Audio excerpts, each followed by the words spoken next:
Hey guys, so today we are talking about Queen of Air and Darkness. Now, first of all, this book is so long. It is 900 pages, I think, and it has a short story at the end with Clary and Jace. I loved it. Now, I thought it was a great ending to the trilogy on a whole of the Dark Artifacts, because I think a lot of people can agree that it wasn't the best trilogy out of comparing it to all the other books. The first two books were different, different location. We were in Los Angeles now compared to always being in New York or London or Alicante. So new location, new characters, so people had to get used to that for a while. We only had cameos really from Magnus and some of the other characters, so it was really good. I thought that the book was too long, to be fair. I didn't think it needed to be 900 pages. I think there was maybe 200 pages that could have been taken out, and the story still would have went along well and would have had a great ending. It was a part where a few of the not major characters, minor characters, went on this journey to get all these items, and it was a bit of a mystery quest, and those items just were needed, and it didn't really add up to anything until the end. And I don't think we're going to see the true consequences of those actions for those 200 pages until the next trilogy, which is for this leading on from this series, which isn't until 2023, I think. So it's a long way away, like, before we even realise. So I don't really think that needed to be in there in so much detail. It could have been cut in a bit, and the story wouldn't have felt as long as it did. It was kind of like the start of the book was the repercussions of the death of Livy, and that was great. That I really enjoyed that part of them going through their grief and pain and what they've suffered. But then there was a bit of a lull, and then it picked up, and then there was a bit of a lull, and then it picked up, and then closer to the end it really picked up and the story was going. But there was just too many bits where it dropped off, and you were kind of looking at the page numbers, I thought, thinking, when am I getting to the next good bit that's making me want to turn the pages over and over. So I think it could have been shorter. But thinking about what actually happened in the book, there was a lot of things that were set up for the next trilogy. People taking over new positions.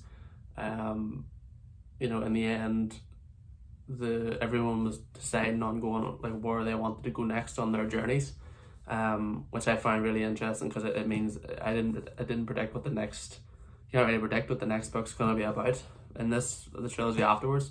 So I thought that was really interesting, that they weren't all just, the three books has been about family and the Blackthorn family wanting to stay together, but at the same time they're not children anymore. They're growing up and they want to go away and do their own thing. So they are all together now. They all can meet up whenever they want, and that's what they wanted. So they're not all just sticking together and living this romantic life of being a big family forever, because once people get older they want to go away and do their own thing. So that's what's happening, and I think that's good. It shows progression and maturity from the characters. So I thought that was really good by Cassandra Clare. What else is there to say? I thought it was a bit of a Deus Ex Machina, I can't even say the word properly, at the end when the Parabai curse happened and two of our characters became massive angels in the flesh, and that they suddenly were able to defeat everyone. And I had a feeling something bad was going to happen with the curse, but I didn't think it would just be, oh, this happened, but then their family just walked up to them and went, oh, you need to come back to us, and that was it solved, and everyone lived. And I kind of thought the way they talked about it, someone was going to die, but no, nobody died and everyone lived. And oh well, let's just forget about that. And I thought it would have been better if they had destroyed the ruin of the Parabai ruin, and everyone had to deal with that. I thought that would have been better, because there would have been a lot of repercussions to that action, just compared to just them becoming massive angels. But I love the battle scene at the end with everyone fighting before those angels arrived. I thought just everyone fighting and who fought who. I thought that was great, and how the werewolves and everyone was involved again. It was very good. It was compared to the massive battle in the third book of the first original 6-book series.